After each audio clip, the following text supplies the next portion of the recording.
ನಮಸ್ಕಾರ. ಪ್ರಪಂಚದಲ್ಲಿ ಎಲ್ಲರೂ ಬದುಕೋದೇ ದುಡ್ಡಿಗೋಸ್ಕರ. ಖಂಡಿತವಾಗ್ಲೂ. ಆ? ಈ ದುಡ್ಡು ಮಾಡೋ ಕಲೆ ಗೊತ್ತಿದ್ದರೆ, ದುಡ್ಡು ಮಾಡೋ ಐಡಿಯಾ ಗೊತ್ತಿದ್ದರೆ ಮಾತ್ರ ಜೀವನದಲ್ಲಿ ಸಿಕ್ಕಾಬಟ್ಟೆ ಹಣ ಮಾಡೇ ಮಾಡ್ತೀರ ನೀವು. ಖಂಡಿತವಾಗ್ಲೂ. ಯಾಕೆಂದರೆ ತಾಯಿ ಗರ್ಭದಿಂದ ಒಂದು ಮಗು ಭೂಮಿಗೆ ಆಚೆ ಬರಬೇಕಂದ್ರೂ ನೋಡಿ ಆಸ್ಪತ್ರೆಯಲ್ಲಿ ದುಡ್ಡು ಕೊಡಬೇಕು. ಒಬ್ಬ ವ್ಯಕ್ತಿ ಸತ್ತಾಗ ಮಣ್ಣಿಗೆ ಉಣಬೇಕು ಅಂದರೂ ದುಡ್ಡು ಕೊಡಬೇಕು. ಅಂತ್ಯ ಸಂಸ್ಕಾರ ಮಾಡಬೇಕು ಅಂದ್ರೂ ದುಡ್ಡು ಬೇಕು. ಸ್ಮಶಾನದಲ್ಲಿ ಸುಡಬೇಕು ಅಂದ್ರೂ ದುಡ್ಡು ಕೊಡಬೇಕು. ಅರ್ಥ ಮಾಡ್ಕೊಳ್ಳಿ, ದುಡ್ಡು ಎಷ್ಟು ಇಂಪಾರ್ಟೆಂಟು. ಇನ್ನು ಹುಟ್ಟಕ್ಕೆ ಸಾಯೋಕ್ಕೆ ದುಡ್ಡು ಬೇಕು ಅಂದರೆ ಮನುಷ್ಯನಿಗೆ ಇನ್ನು ಬದುಕಕ್ಕೆ ದುಡ್ಡು ಬೇಡವಾ? ಅದಕ್ಕೆ ಹೇಳ್ತಾ ಇರೋದು, ಪ್ರಪಂಚದಲ್ಲಿ ಎಲ್ಲರೂ ಬದುಕದೇ ದುಡ್ಡಿಗೋಸ್ಕರ. ಅದು ಎಸ್ಪೆಷಲಿ ಈ ಕಲಿಯುಗದಲ್ಲಿ ದುಡ್ಡಿಲ್ಲ ಅಂದರೆ ಜೀವನ ಹೆಂಗೆ ನಡೆಯುತ್ತೆ? ಆಟ ಬಂದ್. ಆರೋಗ್ಯ, ದುಡ್ಡು ಇವೆರಡು ನಮ್ಮ ಕಣ್ಣುಗಳಿದ್ದಂಗೆ. ಉಸಿರಿರೋವರೆಗೂ ಉಸಿರು ಹೋಗೋವರೆಗೂ ಇರಲೇಬೇಕು. ಯಾಕೆಂದರೆ ಈ ಒಂದು ದುಡ್ಡು ಇವತ್ತು ಮನುಷ್ಯನಿಗೆ ಎಷ್ಟು ಹೇಗೆ ಅಂತಂದರೆ ಎಲ್ಲ ಸಂಬಂಧಗಳನ್ನೂ ಹತ್ರ ಮಾಡ್ತಿದೆ, ಎಲ್ಲ ಸಂಬಂಧಗಳನ್ನ ಜಾಡಿಸೋದು ದೂರ ಮಾಡ್ತಾ ಇದೆ. ಅಷ್ಟು ತಾಕತ್ತು ಶಕ್ತಿ ಇದೆ. ನೋಡಿ, 2019 ಕರೋನಾ ಟೈಮಲ್ಲಿ ಬದುಕಿದರೆ ಸಾಕು ಅಂದರು ಜನ. ಈಗ ಕರೋನಾ ಮುಗೀತಿದ್ದಂಗೆ ಶುರುವಾಗ್ಬಿಡ್ತು ಅಲ್ವಾ? ನೋಡಿ, ಅದೇ ಹೇಳ್ತಾ ಇರೋದು. ಇಲ್ಲಿ ಏನು ಗೊತ್ತಾ, ದುಡ್ಡು ಇಲ್ಲ ಅಂದರೆ ಮನುಷ್ಯನ ಆಟನೇ ಬಂದು. ಮತ್ತು ದುಡ್ಡು ಮಾಡೋ ಐಡಿಯಾ ಗೊತ್ತಿರಬೇಕು. ದುಡ್ಡು ಮಾಡೋ ಕಲೆ ಗೊತ್ತಿದ್ದರೆ ಜೀವನದಲ್ಲಿ ನಿಮಗೆ ಸಿಕ್ಕಾಬಟ್ಟೆ ದುಡ್ಡು.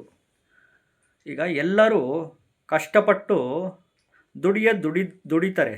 ಉದ್ಯೋಗ ಜಾಬ್ ಮಾಡೋದು ಮಾಡ್ತಾರೆ. ವ್ಯಾಪಾರ ಬಿಸ್ನೆಸ್ಸು ಮಾಡೋದು ಮಾಡ್ತಾರೆ. ಕೃಷಿ ವ್ಯವಸಾಯ ಮಾಡೋದು ಮಾಡ್ತಾರೆ.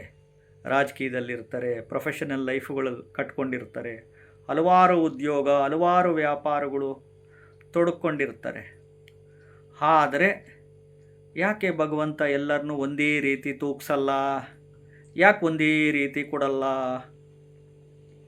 ಒಬ್ಬರನ್ನ ಕೆಟಗರಿನ ಬಡವರು ಸೃಷ್ಟಿ ಮಾಡ್ದ, ಇನ್ನೊಬ್ಬರನ್ನ ಮಧ್ಯಮ ವರ್ಗದವ್ರನ್ನ ಸೃಷ್ಟಿ ಮಾಡ್ದ, ಇನ್ನೊಬ್ಬರನ್ನ ಶ್ರೀಮಂತರನ್ನ ಸೃಷ್ಟಿ ಮಾಡ್ದ. ನೋಡಿ, ಇದು ನಾವು ಮಾಡ್ಕೊಂಡಿರೋದು, ಭಗವಂತ ಮಾಡಿರೋದು. ಇದೇ ನೋಡಿ, ಇವೆಲ್ಲ ಯಕ್ಷ ಪ್ರಶ್ನೆಗಳು ಮೂಡ್ತಾ ಇರ್ತವೆ. ಯಾಕಂದರೆ ಎಲ್ಲರೂ ಕಷ್ಟಪಟ್ಟು ಬೆವರು ಸುರಿಸಿ ಉದ್ಯೋಗ, ವ್ಯಾಪಾರ, ವ್ಯವಸಾಯ, ಕೃಷಿ, ಇನ್ನೊಂದು ಮತ್ತೊಂದು ಮಾಡ್ತಾ ಇರ್ತಾರೆ. ಆದರೂ ಮನುಷ್ಯನಿಗೆ ದುಡ್ಡಿನ ಸಮಸ್ಯೆಗಳು, ಹಣಕಾಸಿನ ಸಮಸ್ಯೆಗಳು, ಸಾಲದ ಸಮಸ್ಯೆಗಳು. ಸಾಲ ಕೊಟ್ಟಿರ್ತೀರ, ನೀವು ಇಸ್ಕೊಂಡಿರ್ತೀರ, ಕೊಡೋಕ್ಕಾಗಲ್ಲ. ಸಾಲ ಇಸ್ಕೊಂಡಿರೋರು ಅವರು ಹಣ ಕೊಡಲ್ಲ. ಸೈಟ್ ತಗೊಳಕ್ಕೆ ದುಡ್ಡು ಬೇಕು, ಮನೆ ತಗೊಳಕ್ಕೆ ದುಡ್ಡು ಬೇಕು, ಅಪಾರ್ಟ್ಮೆಂಟ್ ತಗೊಳಕ್ಕೆ ದುಡ್ಡು ಬೇಕು, ಜಮೀನಿಗೆ ದುಡ್ಡು ಬೇಕು, ಬಂಗಾರ ಮಾಡಿಸ್ಕೊಳಕ್ಕೆ ದುಡ್ಡು ಬೇಕು, ಮಕ್ಳಿಗೆ ಸೈಕಲ್ ಕೊಡ್ಸೋಕೆ ಬೇಕು, ಮಕ್ಕಳಿಗೆ 2 ವೀಲರ್ ತಗೊಳಕ್ಕೆ ಬೇಕು, 4 ವೀಲರ್ ತಗೊಳಕ್ಕೆ ಬೇಕು, ಅಪಾರ್ಟ್ಮೆಂಟ್ ತಗೊಳಕ್ಕೆ ಬೇಕು, ಮಕ್ಕಳ ವಿದ್ಯಾಭ್ಯಾಸ ಮಾಡಿಸೋಕ್ಕೆ ಎಜುಕೇಷನ್ಸ್ಗೆ ಮಾಡಿಸ್ಬೇಕು, ದುಡ್ಡು ಬೇಕು, ಹೈಯರ್ ಎಜುಕೇಷನ್ಗೆ ದುಡ್ಡು ಬೇಕು, ಮಕ್ಕಳು ಮದುವೆ ಮಾಡೋಕ್ಕೆ ದುಡ್ಡು ಬೇಕು, ಹುಷಾರಿಲ್ಲ, ಕಾಯಿಲೆ ಕಸಾಲೆ ಅಂತ ಆಸ್ಪತ್ರೆಗೆ ಹೋದರೆ ದುಡ್ಡು ಬೇಕು. ನೋಡಿ, ದುಡ್ಡು ದುಡ್ಡು ದುಡ್ಡು ದುಡ್ಡು. ಈ ಪ್ರಪಂಚದಲ್ಲಿ ಎಸ್ಪೆಷಲಿ ಕಲಿಯುಗದಲ್ಲಿ ದುಡ್ಡಿಲ್ಲ ಅಂದರೆ ಆಟನೇ ಇಲ್ಲ ಬಂದು. ಇಲ್ಲಿ ದುಡ್ಡು ಮಾಡೋ ಕಲೆ ಗೊತ್ತಿರಬೇಕು. ದುಡ್ಡು ಮಾಡೋ ಐಡಿಯಾ ಗೊತ್ತಿದ್ದರೆ ನೀವು ಜೀವನದಲ್ಲಿ ಸಿಕ್ಕಾಬಟ್ಟೆ ದುಡ್ಡು ಮಾಡ್ತೀರ.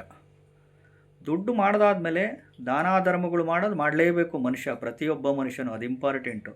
ದಾನ ಧರ್ಮಗಳು ಮಾಡೋದು, ಸಂಸ್ಕಾರಗಳು ಇಟ್ಕೊಳೋದು, ಮಾನವೀಯತೆ ಇಟ್ಕೊಳೋದು, ಅವೆಲ್ಲ ನಾವು ಮಾಡಲೇಬೇಕು. ನಾವು ದುಡಿದಂಥ ದುಡ್ಡಿನಲ್ಲಿ ದಾನ ಮಾಡೋದು ಕಂಪಲ್ಸರಿ ಮಾಡಲೇಬೇಕು. ದಾನ ಧರ್ಮಗಳು ಮಾಡಬೇಕು, ಸಂಸ್ಕಾರಗಳು, ಮಾನವೀಯತೆ ಇಟ್ಕೊಳೋದು ಅವನ್ನೆಲ್ಲ ಕಂಪಲ್ಸರಿ ಮಾಡಲೇಬೇಕು. ಪ್ರಾಣಿ ಪಶು ಪಕ್ಷಿಗಳಿಗೆ, ಬಡವರಿಗೆ, ಕೈಲಾಗ್ದಲೇ ಇರೋರಿಗೆ, ಹುಷಾರಿಲ್ದವರಿಗೆ, ಅದು ಮಾಡೋದೆಲ್ಲ ಮಾಡಲೇಬೇಕು ಮನುಷ್ಯ. ಭೂಮಿ ಮೇಲೆ ಹುಟ್ಟಿದ್ಮೇ ಅಂತಂದಮೇಲೆ ನಾವು ದುಡಿದಂಥ ದುಡ್ಡಿನಲ್ಲಿ ಕಂಪಲ್ಸರಿ ಇಷ್ಟು ಅಂತ ದಾನ ಮಾಡ್ತಾ ಬರಬೇಕು. ಒಂದು ಮಂತ್ರಗಳು ಹೇಳ್ಕೊಳೋದು ಹೇಳ್ಕೊಬೇಕು, ಸ್ತೋತ್ರಗಳು ಹೇಳ್ಕೊಬೇಕು, ಪೂಜೆ ಪುನಸ್ಕಾರಗಳು ಮಾಡಬೇಕು, ದೇವಸ್ಥಾನ ಪುಣ್ಯಕ್ಷೇತ್ರಗಳಿಗೆ ಹೋಗಲೇಬೇಕು, ಹರಕೆಗಳು ಕಟ್ಕೊಬೇಕು, ಹೋಮ ಯಾಗ ಯಜ್ಞ ಮಾಡೋದು ಇವೆಲ್ಲ ಮಾಡಲೇಬೇಕು. ಆದರೆ ಇಲ್ಲಿ ದುಡ್ಡು ಮಾಡೋ ಕಲೆ, ದುಡ್ಡು ಮಾಡೋ ಐಡಿಯಾ ನಿಮಗೆ ಗೊತ್ತಿರಬೇಕು. ಯಾವ ಜಾಬು ಮಾಡಿದರೆ, ಯಾವ ಉದ್ಯೋಗ ಮಾಡಿದರೆ ನನಗೆ ದುಡ್ಡು ಬರುತ್ತೆ, ಯಾವ ವ್ಯಾಪಾರ ಯಾವ ಬಿಸ್ನೆಸ್ ಮಾಡಿದರೆ ನಾನು ರಿಚ್ ಆಗ್ತೀನಿ, ಶ್ರೀಮಂತ ಆಗ್ತೀನಿ, ಎಷ್ಟು ಇನ್ವೆಸ್ಟ್ಮೆಂಟ್ ಮಾಡಬೇಕು, ಏನು ಮಾಡಬೇಕಂತ ಐಡಿಯಾ ಗೊತ್ತಿರಬೇಕು. ಯಾವ ಕೃಷಿ ವ್ಯವಸಾಯ ಬೆಳೆ ಬೆಳೆದ್ರೆ ನನಗೆ ಲಾಭ ಬರುತ್ತೆ, ಚಿಂತನೆಗಳು ಮಾಡಬೇಕು, ಟ್ಯಾಲೆಂಟ್ ಇರಬೇಕು, ಸ್ಕಿಲ್ ಇರಬೇಕು, IQ ಇರಬೇಕು, ನಾಲೆಡ್ಜ್ ಇರಬೇಕು, ಕ್ರಿಯೇಟಿವಿಟಿ ಇರಬೇಕು. ಆವಾಗ ಮಾತ್ರ ಸಿಕ್ಕಾಬಟ್ಟೆ ದುಡ್ಡು ಮಾಡಲಿಕ್ಕೆ ಸಾಧ್ಯ. ನೋಡಿ, ಜ್ಯೋತಿಷ್ಯ ಶಾಸ್ತ್ರ ಇಂಡಿಕೇಶನ್ಸ್ ಕೊಡ್ತಾ ಹೋಗುತ್ತೆ. ಗ್ರಹಗಳು ನಮ್ಮ ಜಾತಕಗಳಲ್ಲಿ ಕುಂತಿರ್ತವೆ, ಸ್ವಕ್ಷೇತ್ರದಲ್ಲೋ, ಉಚ್ಚ ಕ್ಷೇತ್ರದಲ್ಲೋ, ನೀಚ ಕ್ಷೇತ್ರದಲ್ಲೋ, ದುಸ್ಥಾನಗಳಲ್ಲೋ, ದ್ವಿತೀಯ ಭಾವದಲ್ಲೋ, ಷಷ್ಠಭಾವದಲ್ಲೋ, ಅಷ್ಟಭಾವದಲ್ಲೋ, ವ್ಯಯಭಾವದಲ್ಲೋ, ಲಾಭಸ್ಥಾನದಲ್ಲೋ ಎಲ್ಲೋ ಕುಂತಿರ್ತವೆ. ಅವು ಡಿಗ್ರಿ ವೈಸ್ ಕುಂತಿರ್ತವೆ. ಒಂದು ಲಗ್ನ ಅಂತಿರುತ್ತೆ, ಮನುಷ್ಯನಿಗೆ ಒಂದು ದಶಾ ನಡೀತಿರುತ್ತೆ, ಒಂದು ಭುಕ್ತಿ ನಡೀತಿರುತ್ತೆ, ಒಂದು ಅಂತರ್ಭುಕ್ತಿಗಳು ನಡೀತಿರುತ್ತೆ, ಪ್ರತ್ಯಂತರ ಭುಕ್ತಿ, ಸೂಕ್ಷ್ಮ ಭುಕ್ತಿಗಳಂತ ಇರ್ತವೆ. ಗ್ರಹಗಳು ಅವು ಕೆಲಸ ಅವು ಮಾಡ್ತವೆ. 30-40% ಗ್ರಹಗಳು ಅವು ಫಲ ಕೊಟ್ಟೇ ಕೊಡ್ತವೆ. ಇನ್ನು ಉಳಿದಿದ್ದು ಶ್ರಮ ಅನ್ನೋದು ನಾವು ಹಾಕಬೇಕು. ಚೆನ್ನಾಗಿ ಓದಲೇಬೇಕು, ಒಳ್ಳೆ ಕೆಲಸ ತಗೊಳ್ಳೇಬೇಕು, ನಾವು ಎಫರ್ಟ್ ಹಾಕಬೇಕು, ಶ್ರಮ ಹಾಕಬೇಕು, ಕಾಮನ್ ಸೆನ್ಸ್ ಇಟ್ಕೊಬೇಕು, ಸಿಕ್ಸ್ತ್ ಸೆನ್ಸ್ ಆಪ್ರೇಟ್ ಮಾಡಬೇಕು, ಲೈಫ್ ಸ್ಟೈಲ್ನ ಬದಲಾವಣೆ ಮಾಡ್ಕೊಬೇಕು. ಆವಾಗ ಜೀವನದಲ್ಲಿ ಎಕ್ಸಲೆಂಟಾಗಿ ಇರ್ತೀವಿ. ಭಗವಂತ ನಮಗೇನು ಕೊಡಬೇಕು ಕೊಟ್ಟೇ ಕೊಡ್ತಾನೆ, ಏನು ಕಿತ್ಕೊಂತಾನೆ. ವಿಧಿ ಕರ್ಮದ ಮುಂದೆ ಯಾರೂ ದೊಡ್ಡರಲ್ಲ, ವಿಧಿ ಕರ್ಮದ ಮುಂದೆ ಯಾರೂ ದೊಡ್ಡರಲ್ಲ. ಟ್ಯಾಲೆಂಟ್ ಇಟ್ಕೊಳ್ಳಿ, ಸ್ಕಿಲ್ ಇಟ್ಕೊಳ್ಳಿ, IQ ಇಟ್ಕೊಳ್ಳಿ, ನಾಲೆಡ್ಜ್ ಇಟ್ಕೊಳ್ಳಿ, ಕ್ರಿಯೇಟಿವಿಟಿ ಇಟ್ಕೊಳ್ಳಿ, ಒಂದು ಸ್ಟ್ರಾಂಗಾಗೆ ವಿಲ್ ಪವರ್ ಇಟ್ಕೊಳ್ಳಿ, ಸ್ಪಿರಿಚುವಲ್ ಸೈಡ್ ಇರ್ರಿ, ಆಧ್ಯಾತ್ಮಿಕ ಚಿಂತಕರಾಗ್ರಿ, ಕಾಮನ್ ಸೆನ್ಸ್ ಇಟ್ಕೊಳ್ಳಿ, ಸಿಕ್ಸ್ತ್ ಸೆನ್ಸ್ ಆಪ್ರೇಟ್ ಮಾಡಿ, ಲೈಫ್ ಸ್ಟೈಲ್ನ ಬದಲಾವಣೆ ಮಾಡ್ಕೊಳ್ಳಿ. ಅರ್ಥ ಆಯ್ತಾ? ಎಲ್ಲಿವರೆಗೂ ನಿಮ್ಮ ಚಿಂತನೆಗಳು ಬದಲಾಗಲ್ಲ ಅಲ್ಲಿವರೆಗೂ ನೀವು ಶ್ರೀಮಂತರಾಗಲಿಕ್ಕೆ ಸಾಧ್ಯ ಇಲ್ಲ. ಇನ್ನು ಕಷ್ಟಪಟ್ಟು ಬೆವರು ಸುರಿಸಿ ಉದ್ಯೋಗ ವ್ಯಾಪಾರ ವ್ಯವಸಾಯ ಕೃಷಿ ಮಾಡೋ ಅಂಥದ್ದು ಮಾಡಲೇಬೇಕು. ಅದರ ಜೊತೆಗೆ ಈ ಒಂದು ಕಲೆ ಗೊತ್ತಿರಬೇಕು, ದುಡ್ಡಿನ ಕಲೆ, ದುಡ್ಡು ಮಾಡೋ ಐಡಿಯಾ ಗೊತ್ತಿರಬೇಕು. ಇಷ್ಟೆಲ್ಲ ಎಫರ್ಟುಗಳೆಲ್ಲ ಹಾಕಿ ಮನುಷ್ಯ ದುಡ್ದಾಗ ಭಗವಂತ ಕೊಡಲಿಲ್ಲಪ್ಪ ಅಂತಂದರೆ ಅದೇನೂ ಮಾಡೋಕ್ಕಾಗಲ್ಲ. ಅವನ ಇಚ್ಛೆ ಇರುತ್ತೆ, ನಿನಗಿಷ್ಟೇ ಕೊಡೋದು, ನೀನೇನು ಮಾಡಿದ್ರು, ನೀನು ತಿಪ್ಪರ್ಲಾಗ ಹಾಕಿದ್ರು, ಅರ್ಚಾಡಿದ್ರು, ಕಿರ್ಚಾಡಿದ್ರು, ನಿನಗೆ ಬಂದಿದೆಯಾ ಭೂಮಿಗೆ, ನಿನಗೆ ನಾನು ಇಷ್ಟೇ ದಯಪಾಲಿಸೋದು ಅಂತ ಸ್ಕ್ರಿಪ್ಟ್ ಇರ್ತದೆ, ಭಗವಂತನ ಸ್ಕ್ರಿಪ್ಟು. ಅದೇನೂ ಮಾಡೋಕ್ಕಾಗಲ್ಲ. ಮಾಡೋ ಪ್ರಯತ್ನಗಳು ಮಾಡಬೇಕು. ನಮ್ಮ ಪ್ರಯತ್ನಗಳು ಸಾಧನೆ ಮಾಡಲಿಕ್ಕೆ ಟ್ರೈ ಮಾಡಿ, ಅಚೀವ್ ಮಾಡಲಿಕ್ಕೆ ಟ್ರೈ ಮಾಡಿ. ಒಂದು ದಿನ ಎಲ್ಲರೂ ಹೋಗ್ತೀವಿ ಭೂಮಿಯಿಂದ. ಸಾಧನೆಗಳು ಮಾಡೋಕ್ಕೆ ಟ್ರೈ ಮಾಡಿ, ಎಫರ್ಟ್ ಹಾಕಿ ದುಡಿರಿ. ಅದ್ರ ಮೀರಿದ್ದು ಭಗವಂತನಿಚ್ಛೆ. ನಮಸ್ಕಾರ.